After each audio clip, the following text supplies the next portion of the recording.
Ok. Donc, nous félicitons en tout cas cette action de grande envergure qu'on attendait depuis des années. Hein, au nom de toutes nos populations, surtout les deux structures que je dirige, l'ADEPAP, l'association de développement pour les Parcelles Assainies, et aussi l'amicale des anciens sapeurs du génie de la région dont je pilote.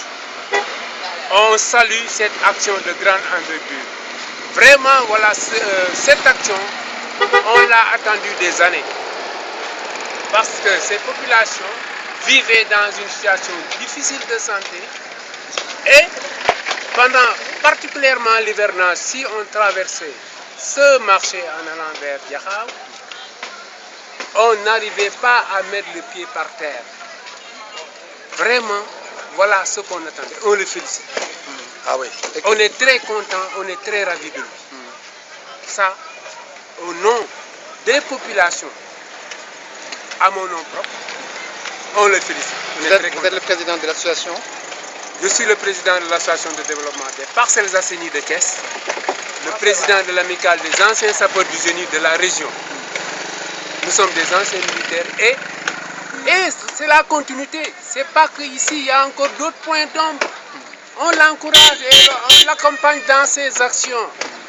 Oui. Et que pensez-vous des commerçants qui ont été déguerpis? Hein? Que pensez-vous des commerçants qui ont pour été les déguerpis? commerçants qui ont été déguerpis, ils n'ont qu'à aménager des zones de recasement. Parce que aussi c'est des pères de famille, des mères de famille qui ne vivent que de leur travail.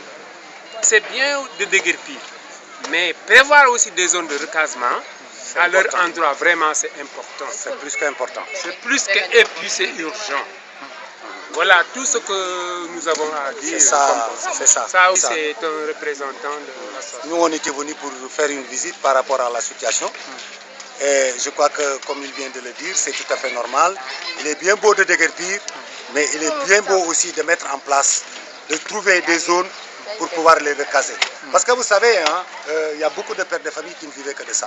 Presque c'est la moitié de Thiès qui vivait par là. Donc il va falloir que l'on trouve des zones le plus rapidement possible. Vous savez, à Thiès, il n'y a pas beaucoup de réserves foncières.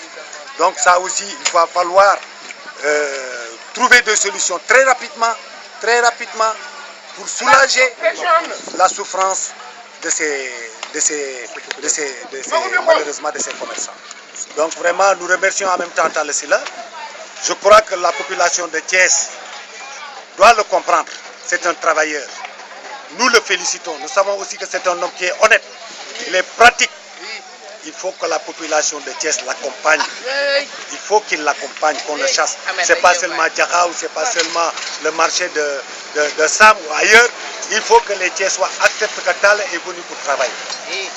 Alors, ceux qui sont contre lui, ils ne sont que là pour défendre leurs intérêts. Mais aujourd'hui, si l'Ebola tombe ici, et toute la population de Diakhao va disparaître.